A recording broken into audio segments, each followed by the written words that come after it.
NATO దేశాలపై Trump fire. పిరికివాళ్లంటూ ఎద్దేవా చేసిన అమెరికా ప్రెసిడెంట్, మిత్ర దేశాలు చేసిన ఈ ద్రోహాన్ని గుర్తుంచుకుంటామని వార్నింగ్. వివరాల్లోకి వెళ్లే ముందు ఈ వీడియోని లైక్ చేయండి, షేర్ చేయండి, సబ్స్క్రైబ్ చేయండి. అమెరికా అధ్యక్షుడు డొనాల్డ్ ట్రంప్ తమ మిత్ర దేశాలపై నిప్పులు చెరిగారు.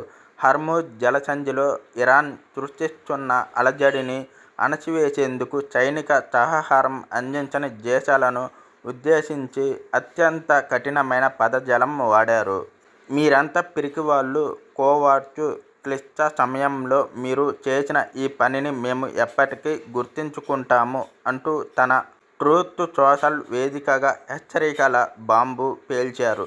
అమెరికా అండ లేకపోతే నాటో కేవలం ఒక కాగితపు పులి అని ఆయన ఎద్దేవా చేశారు. ఫిర్యాదులకు సిద్ధం, సాయానికి దూరం.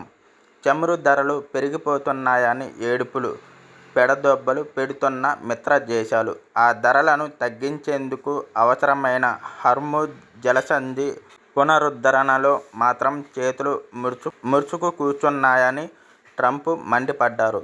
యుద్ధం మొదలవక ముందు $70 బ్యారెల్ ధర ఇప్పుడు $108కు చేరి ప్రపంచ ఆర్థిక వ్యవస్థను కుదిపేస్తోంది.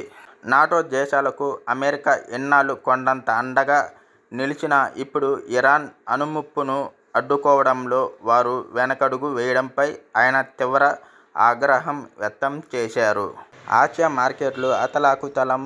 హర్ముజ్ జలసంధి మూతపడటంలో చమురు మాత్రమే కాదు, కంప్యూటర్ చిప్స్ తయారీకి వాడే హీలియం, ఎరువులకు కావాల్సిన సల్ఫర్ వంటి ముడి పదార్థాల సరఫరా నిలిచిపోయి ఆసియా మార్కెట్లు అతలాకుతలం అవుతున్నాయి. బ్రిటన్, జర్మనీ, జపాన్ వంటి దేశాలు కేవలం ఖండన ప్రకటనలకే పరిమితమయ్యాయని, క్షేత్రస్థాయిలో ఇరాన్ దాడులను అడ్డుకోవడానికి ధైర్యం చేయడం లేదని ట్రంప్ ధ్వజమెత్తారు.